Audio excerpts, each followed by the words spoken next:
My name is Andy McKinnis. I'm grateful to be here. I'm grateful for the life I live today.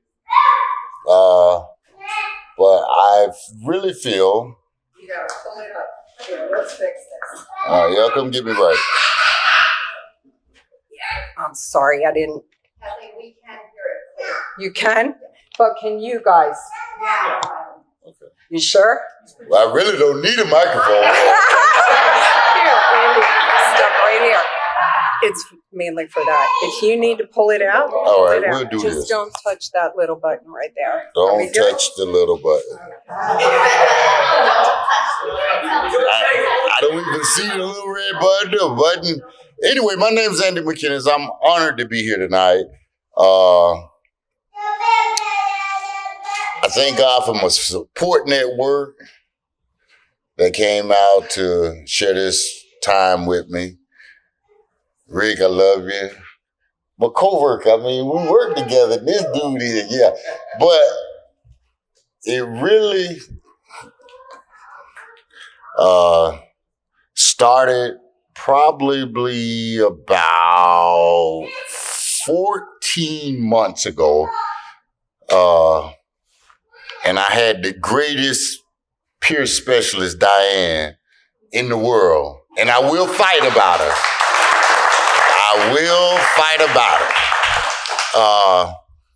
But on that note, I could remember having met with Diane for probably about 3 or 4 months in jail. And we've been kicking it and doing the assignments and everything she had for me. And one day, God had her ask me, like, Andy, do you want to stop getting high? And I was embarrassed because I couldn't answer. But what I did that night was I went to my cell and I got on my knees and I asked God to help me not want to get high. And from that time, I got like 500 and maybe 60 days. I don't want to put my phone out my pocket to say exactly. But since that time, I was only encountered with one episode where I struggled to stay clean. And I thank God for support,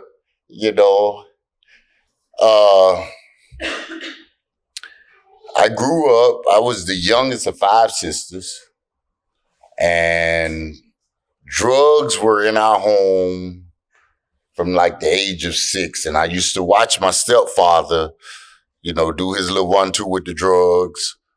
So I started doing my little 1-2 with the drugs at the age of 6. I would go get my little homeboys. We was in school and take them back in the yard. And 6 years old, I'm rolling up joints and we smoking. And I think I'm the only one that kept smoking. As I was growing up, I knew I struggled in 2 areas. Well, not really. I knew 2 things would be a part of my life, and that was God and drugs. It's not a good mixture,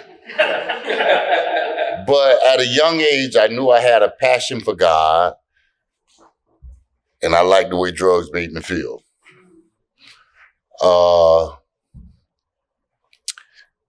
God is responsible for me being here tonight, and I don't say that lightly. Because had I not got on my knees, had not Diane asked me that question, out of all questions, I probably wouldn't be here tonight. I'd probably be dead broke, and I'm not, and that's a big thing for me. But family relationships have been restored. I got people who trust me, people who invest their time in me, and people just don't mess with bull crap. So today I know I'm not a piece of bull crap. My process of recovery is Banyan, my job, that 6 years ago they wouldn't hire me because I was a convicted felon. 45 days after I got out of prison, I was on these people's payroll. So I know God. My family. And the reason I say Banyan is because Banyan paid me to go to church. I get paid to go to meetings with Banyan. And I know I wouldn't. And if it wasn't for Banyan, that I wouldn't have the relationship I have with my higher power today. And we tight. I mean, he accept me, and I'm still crazy, and he still accept me, and we go on. So if I could say anything of encouragement, it would be like, seek God. Because that's where it's going to end up. I went to the AA meetings, and they said that we need help from a higher power. So I connected with God. I connected with God. He connected with me. I don't know how it went, but we straight today. We straight today. I do go to meetings. Maybe not as much as some people think I might need to go, but me and my recovery process say we good on the meeting tip. I go to Celebrate Recovery on Monday nights. Yeah, who we are? All right. Serenity by the Sea on Wednesday nights. And Tuesday nights, I go to the Pompano Beach group. That's enough meetings for me. Now, however you and your sponsor, or however y'all work that out, that's on y'all. But that's good for me. And it's only because of Diane, and I lie to you not, I swear. She said, Andy, you got to find your recovery process. God knows I've tried everything. 6:30 meetings, 7 o'clock meetings, 8 o'clock meetings. I didn't get the breakthrough that I'm experiencing today chasing that. And I'm not knocking it. I mean, I love the fellowship we get over at the RCO. And the RCO too.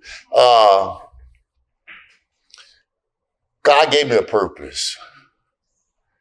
I don't know exactly what that purpose is, but every now and then, I think he allows me to say, this is your purpose. Every now and then, I think and I think God won't reveal his purpose to me because I'm going to mess it up. I promise you, I swear. I would mess it up. Because now I know what you want me to do. You can get out the way and let me do it. And that's just who I am. I have a passion for life today. A passion for life and there was a time I didn't, my next hit, next whatever. And today I'm clean and sober only by the grace of God. Yes. And I don't say that lightly. I mean, it's like, kind of want to hoop and holler by God, but we won't do that. We won't. Not right now, not tonight. But God is my all. God is my all. I shouldn't be here today. Had so many encounters with death, and it really wasn't no big deal. I have 8 wonderful grandchildren, 1 granddaughter, and she's my heart. And there was a time that I thought it would be all right for them to come visit me as a homeless bum at a park. But today I could go visit them and cook breakfast. And they say, Granny Paul need to come over some more. I'm just excited for the life I live. I live a pretty good life. I live a life I'm proud of. I don't have to meet standards and all that stuff, which I failed at all my life anyway. But when I looked inside and I found out who I was, who I am, and began to embrace that, the good and the bad, my life, I guess maybe when you get older, you get a little, I don't know. But I used to think I could write a book on this recovery thing. It was just an inflated ego. Today, outside of God, I don't know what to say when it comes down to the recovery thing on a personal level.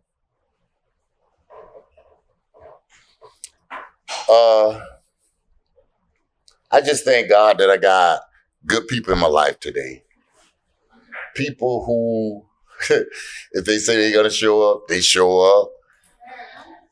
People who think enough of me, who 2 years ago I was probably behind a dumpster looking for some Brillo to put in a stem. But when I allow God to operate in me, I'm amazed. I'm amazed of the life I can live today. I thank God for South Florida Wellness. Tell Tobin Brown I said hello and I'm upset with him for not being here. Tobin Brown, I think I was Tobin Brown's first client at the Conti facility. Yeah. And I upgraded to Diane.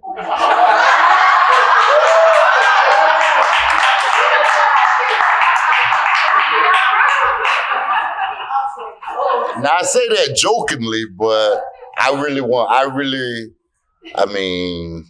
this girl, and I know it's not about Diane tonight, but this girl has made a difference in my life. She made a difference. I mean, she embraced me when my family wouldn't accept the phone calls from jail. I don't know. I can think of a whole lot of other stuff to say, but God,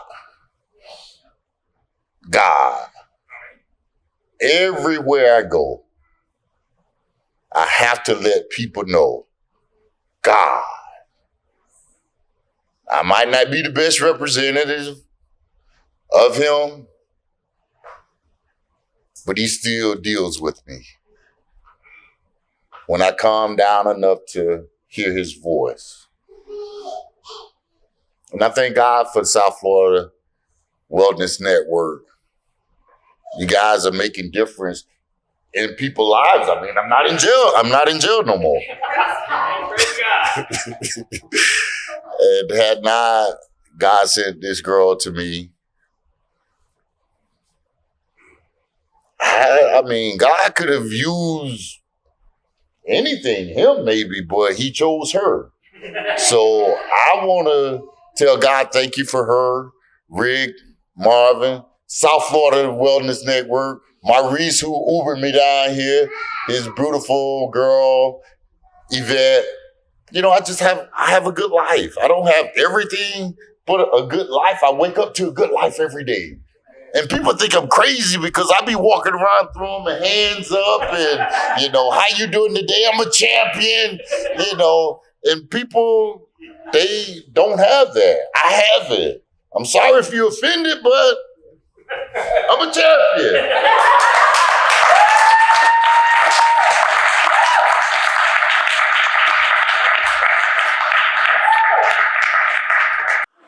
So this is Paul.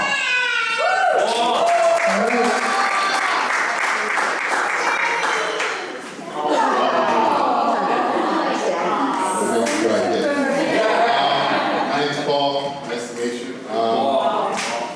So my South Florida Wellness started in 2019 when I went to jail for the 20th time or more. And at that time I was done. I couldn't even think of a way out. The family wasn't going to save me this time. So I asked somebody in jail for help and if they knew anybody, because I wasn't going anywhere. And somebody gave me South Florida Wellness address and somebody named Tobin Brown.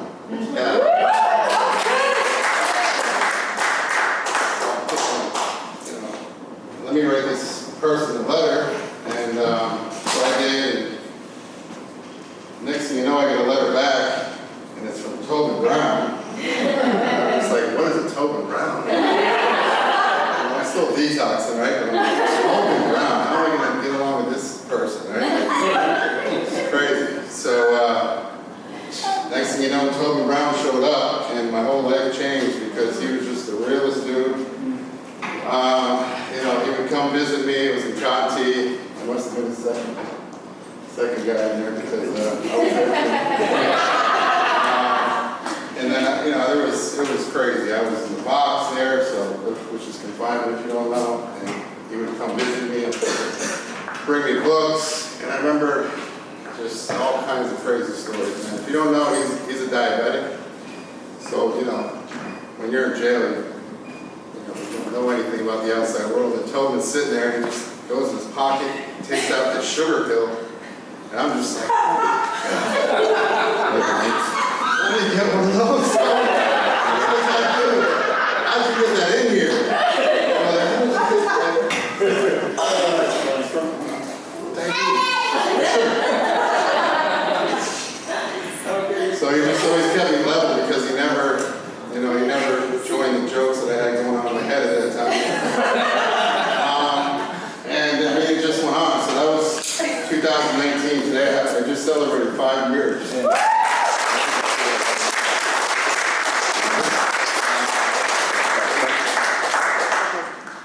So, you know, went from there to, so it was a year in jail, in Broward County Jail, and then I was sentenced to 6 months of hospital. And Tobin followed me there also, somehow, because I wasn't even on his caseload. For some reason, he used to visit me, and he would say, I'm supposed to be visiting you, but I'm doing it, I can't go straight. Please, don't leave, man. And he just kept coming, and House of Hope was kind of a mess because I got there, it was COVID, and what the hell was COVID? I just got out of jail, and I'm trying to figure things out, and you know, I wasn't perfect. You know, I tried to have a cigarette, you know, around the corner, and, go to the dentist, and, you know, do whatever. He just kept showing up for me and bringing me books, and somehow I graduated the House of Hope and got into a halfway house, and there was Tobin. You know, he just kept coming. He just kept coming. Kept seeing him, and we just got along. You know, my whole family. My dad was a Vietnam vet. He married my stepmother. Most of you probably. She's awesome. She has like probably 40 years sober, so I wasn't really into the whole AA thing. I tried it. I went to Primary Purpose, Mike Fine, if you know him, rest in peace. Yeah, so me and Toby got along that way because we're not people that just go to a meeting every day, you know, kind of sobriety. You know, not to anybody that does that, that's great, but that wasn't for me. I needed more of like church and God, and family, and Tobin. So, yeah, I got through the halfway house and the same job that I got at the House of Hope, I'm still at today. So, oh, wow. It's pretty crazy. Was really at the time, I just was like having fun, and then like I got pregnant, and then I had a child, and then, you know, things happened. So, you know, when that happened, I ended up going to another treatment center, which was Bark. Well, first of all, when I was at the Village, previously named Susan B. Anthony, Miss Sonia, she used to work there, but then she ended up retiring from Susan B. and ended up coming to South Florida Wellness. And I met her there when I was at the Village. So she ended up leaving, and I'm like, okay. So, and then when I went to Bark, Terry was like, you're gonna have another peer specialist. And I'm like, okay, because she was going to doing something else. So I'm like, okay. That's fine. And she was like, oh, her name is Sonia. And I'm like, oh, I know Sonia. So, you know, South Florida Wellness helped me a lot throughout my journey of trying to get clean and try to stay sober. When I went to BARC, Miss Sonia became my peer specialist. And when that happened, she was on me, she was talking to me. And then I basically there's different steps of recovery, sometimes you gotta relapse to be able to figure out what it is that you need to do in your recovery to stay clean. And at that time, I met a girl that wasn't ready to be clean. And I'm thinking, I'm ready to be clean. And, I did my 2 months at BARC and, I got released. Good behavior, did everything I was supposed to do. And the girl that I met in there, she wasn't ready to be clean. So, she ended up leaving without, her time being up. And, she called me. She was like, I'm out. I'm like, okay, you want to go to our meeting? And she was like, yeah, let's go to a meeting. So I'm like, okay. So, she came to my house, but we didn't go to our meeting. Okay, we ended up relapsing together again. So, and then the person that I lived with before, because it was a safe haven for me where I lived when I kept going into treatment, getting out of treatment, coming into treatment. And he ended up dying. And that was the safe haven for me. So I didn't have a place to go after that, And Miss Sonia was like, okay, I'm going to meet you at your hotel, wherever you at, because we need to get you into treatment. And I'm like, okay. So, she ended up getting me into stepping stones. And, I'm like, I can't do this anymore. I have to my son is 6-year-old now, but he was at around 2 at the time. And I'm like, I have to get my son back. This is just, I just can't, I never would have fathomed to have that happen to me. So Miss Sonia met me at the Stepping Stones. I had my bags and everything. They brought me pencils, coloring books, all kind of stuff that I needed. And then when I got out, I ended up staying at a halfway house. And that's something I didn't do before. I didn't stay at a halfway house. I went back to where I was at before. I went to a halfway house. And what I can say is South Florida helped me with that too as well. Because the first 3 months, they helped pay for my rent, to get me so I could work and be able to save up so I could be able to pay that rent, and that was very helpful. When I went to Stepping Stones, of course, I met my beautiful husband. I was only 1 month clean, okay? Give me a... He was already a year in, and I was only a month clean. And Miss Sonia was like, what are you doing? I hope you're, I hope, you know what you're doing, whatever. But I can say that we did keep each other clean. He was staying in there for 6 months, 4 more months after me. And I was already working and, calling him and making sure he was okay. I'm like, babe, I got you, we got you, whatever. So, we've been married for 2.5 years now. I got my son back. I got my son back. He's not here, he's with his dad, but I have him tomorrow. And it's been a whole lot, and I still talk to Miss Sonia, Miss Susan. She's an awesome woman. I know her and her daughters. And I'm just so grateful to be here to tell y'all my story because I would love to help someone else in their journey of, being able to stay clean because it's important, and I'm just grateful. And now I have a 2-year-old, almost 3-year-old, and then I'm gonna have another one. And I'm just so grateful. And this is what recovery looks like, Awesome.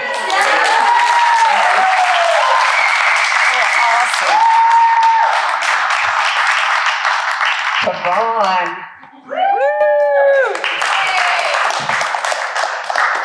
Hello, everyone. So you've heard Devon. Some of you have heard Devin. And as Jordan knows, is me as DJ. So the one thing I want to say for certain is that something like this is the last thing I thought I would do.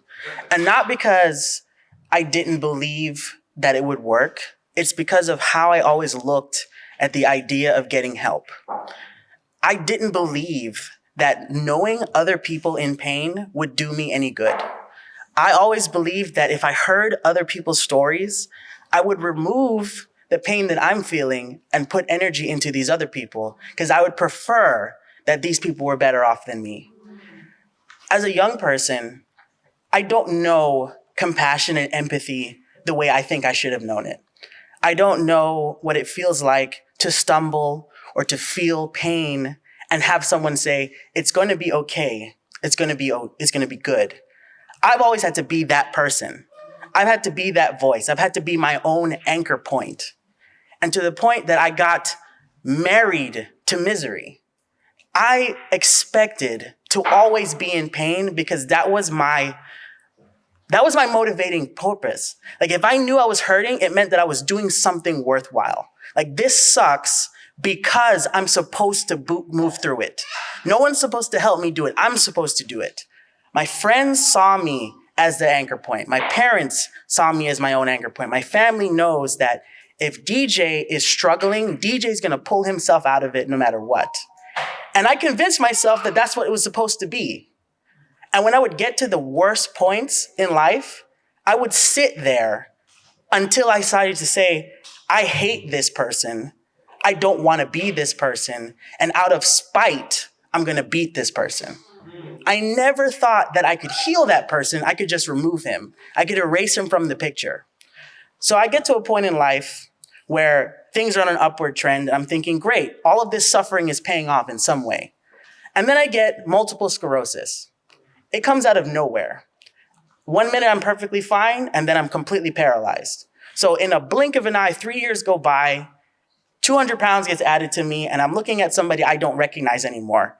And I can feel that anger that always motivated to find me again.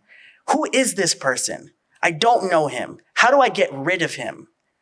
The doctors would tell me, oh, you're never gonna walk again. Get used to the idea of a wheelchair. Get used to the idea of not completing your goals. That's what I heard in my mind. And, I'm sitting there thinking, you're not going to tell me I'm not going to walk. I'm going to rip this IV out and walk out here tomorrow. That wasn't realistic at all because I could barely feel my face, so I couldn't do anything.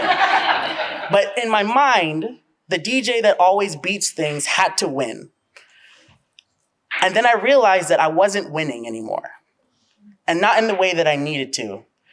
They had asked me when I was in therapy, would you like to talk to other people who have dealt with what you're dealing with? And I said, no, I don't want to hear it. I don't want to see them. I don't want to be around it. I don't want to feel like I'm in a situation where I now have to weigh my pain against others because I will trivialize it. I knew I would. And I said, I'm not going to do it. I went out. I did the therapy. I felt shame because I'm being outlifted by people 80, 30 years older than me. I mean, I'm talking, I can barely move my fingers to move 5 pounds, and grandma's here benching 30, 40, and I'm like, I was like, you know what? I started to create this narrative in my mind that I got here because I needed to do this. I needed to feel this. I was working so hard and pushing everyone away and making my own person be the surviving point that now I had to ask for help. I could not do it without help. Please take some time to walk with me as I get up the stairs. If you don't mind, would you push me in this chair? And I got through that and I thought, okay, great. That was it. Maybe that was the pause that I needed. And then more misery came.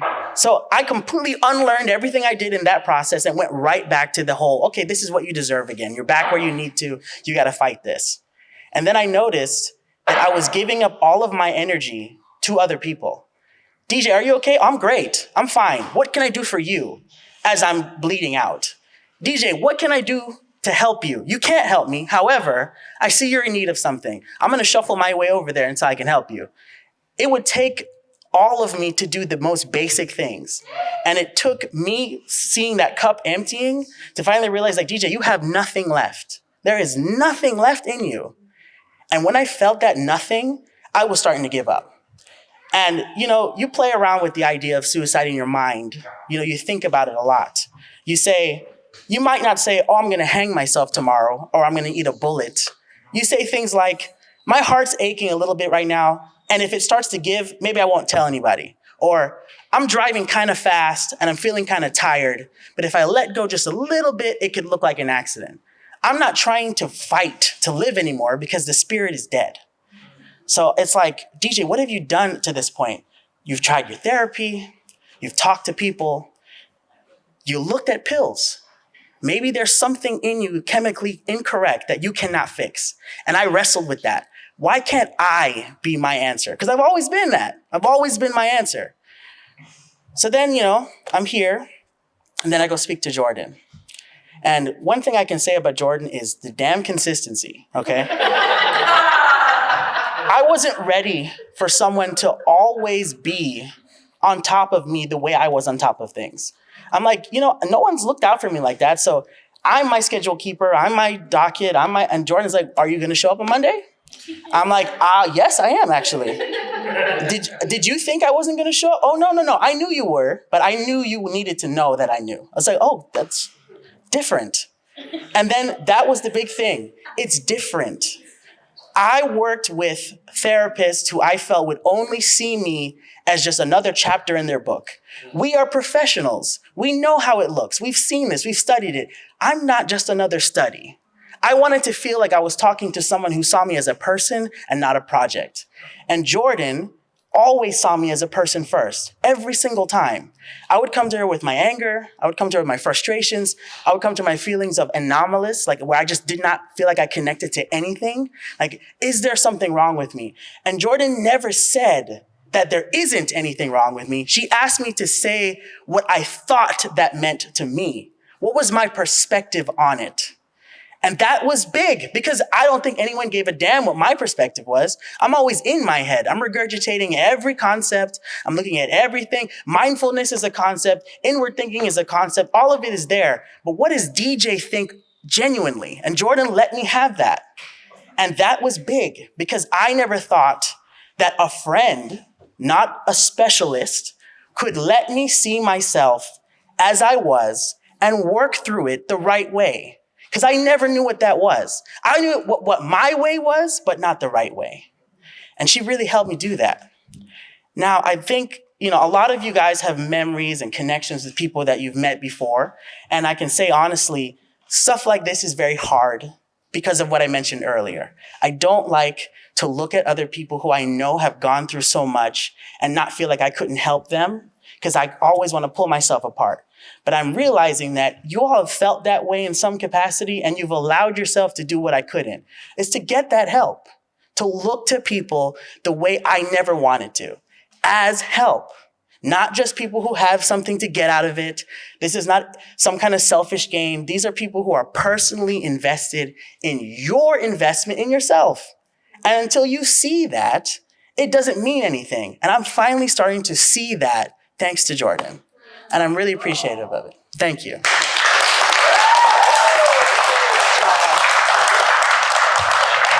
last but not least, Ashley. Hi, everyone. I'm Ashley. So my life became unmanageable, for real. So my journey began with me connecting with Sfwn Wellness. I was incarcerated. And about 2 days in would be almost a year ago that I got incarcerated. So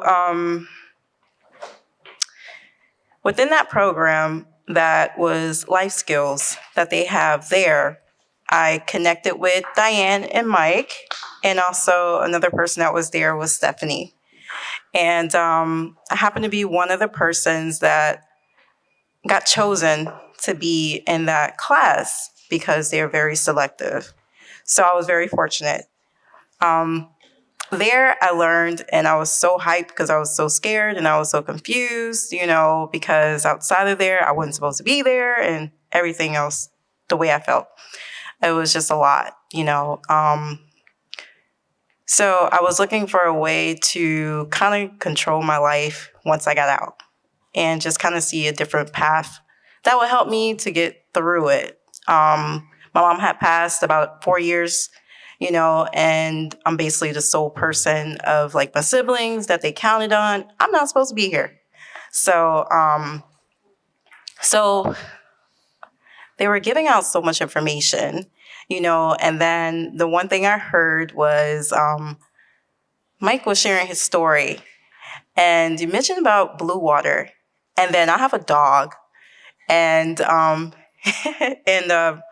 so that's all I heard. You could take a dog there, and I was like, wait, hold on, there's something there. So I got like as much information as I could because I was like, okay, great. So somebody already took the support to help me. Thankfully I didn't lose my dog, with a great family that's a family support of mine, and he's there getting spoiled rotten to this day. And so I thought, like, once I got out, I wouldn't be a burden to people, and my dog wouldn't be a burden. So I was like, all right, cool. This will kind of give me away because I couldn't return back home because the situation was just family based. So I was like, all right, so this will be a start, just to kind of get me going, and I won't be a burden. And so got out and was gung-ho. They were like, Diane was mentioning about the tumblers, getting a cup. I'm a cup lover. So when I moved from West Palm years ago, within that transition, I wasn't able to bring my cups. So I was like, yeah. And what type of cups are these? So I was like, all right, cool. I got me a cup. So I went there, first day got out, and got a chance to go right there. The family support was able to take me and everything. So I was gung-ho, and they just loved on me. It was weird because I was like, oh my God, I look so bad. And he was like, no, you look good. And I was like, it was it just took my mind off of the situation at hand, and where my life just kind of became. Enjoyed that event. I ended up going to a few other events. I was trying to give everybody a cup. I was like, everybody that supported me, I was like, I'm going to make this person a cup, this person a cup, and everything. And I was like, sorry, it wasn't thought about right at that moment. It was family support that I was saying, but I was like, everybody get a cup. So at that moment, it was so interesting because me trying to do that, I realized, I was like, wait a minute. Let me just do this for me. I showed up, I'm going to make me a cup. And that is something that's very important because I'm a person that likes to bring everybody along. If something is good and is supportive and everything like that, and I'm getting that, I want everybody to enjoy it, and get that same support, but it was at that moment I really had to think about me. And so from there, I gone through that halfway. I never knew nothing about halfway. So I was like, what does this look like? So it became a newness for me, and also just something to embrace. And at the same time, they were very supportive. I got connected with a peer navigator. That's when I learned pretty much what that meant. I was like, oh, counselors? It was like, yeah, that's the same thing, but a little bit more in depth. But I loved it because I got taught a lot and support, and the place was amazing that I went to. This wasn't here yet. I was at Fort Lauderdale. So within there, I ended up finding a job. They connected me with all the resources to kind of get me started, get me on the path. I enjoyed movie night. That was one of my things I love and stuff like that. I was like, this is great. Okay. Just the people, when you walk in the office, I met Andrew, I met Ashley, I met pretty much everybody, and they loved on me. I came out and I had nothing but what I had. So they supported me with everything, just set me up with everything, and everything just kind of came along. I grew up with hand-me-downs, so it wasn't nothing to kind of get that, to get this started. And so, things kind of got a little bit better. I still had a lot of anger. Then I moved from one peer navigator to where, everybody go through their life struggles. And that just kind of became, I was going through my changes too. In the meantime, I had to go through a second halfway. So I kicked out of the first one. I was so embarrassed that I had to call. I was like, oh my God, I got to let them know. They were there with me, just making sure, okay, let's get you to the next one. Like, just making sure I was good and I stayed focused. And So I did attend meetings and everything. I did attend as much as I could, try to do the best to show proof that, hey, I'm worth it. I was scared that they would let me go. That was my only network support besides the folks that I had, because I had nowhere else to go. So I got connected with another peer navigator, and she's awesome. Her name is Emily. So, I love the fact that they didn't leave, like everything that was going on, that they made sure I was, they have like levels of persons that you connect with, peer navigators, peer support, just different levels where you are. So they matched us up and we clicked, and I appreciated it. We have the same type of dog. so it was very supportive. We share pictures and everything, just everything of a path, so it really helped. It really did, and matched up, and it helped my confidence. So then, how can I say, with the new halfway, she met me. The one thing I loved that they would do is that they would come meet me where I am, to support you if you needed to go to meetings, to have somebody to come with you. Anything that you were on the path to try and do, just a network of support to be there next to you. Not do it for you, but be there with you to do it and accomplish it. And that's one thing I loved. I really did. And so today I can say, on the 27th of November, it'll be a year that I'll be clean. Thank you. I'm blessed to also know that I have a sponsor. Her name is Miss Margaret Mize, and she was a part of this event, the very first one. So she was also a part of South Florida Network too as well, and did met her during one of the halfways. And then I have like a lot of supporters here too as well, through my journey. I work for a company that I've been working for since the day one, Lowe's. And some people that would come through, we connected with, and there's some of the folks that would come through on occasion there, and also someone too that's a part of my halfway as well. So, the journey of this is never ending, and I'm still in need of support no matter what, and they're always there, connecting with me and so forth, and just the support. So I thank you so much for allowing me to speak today. Thank you.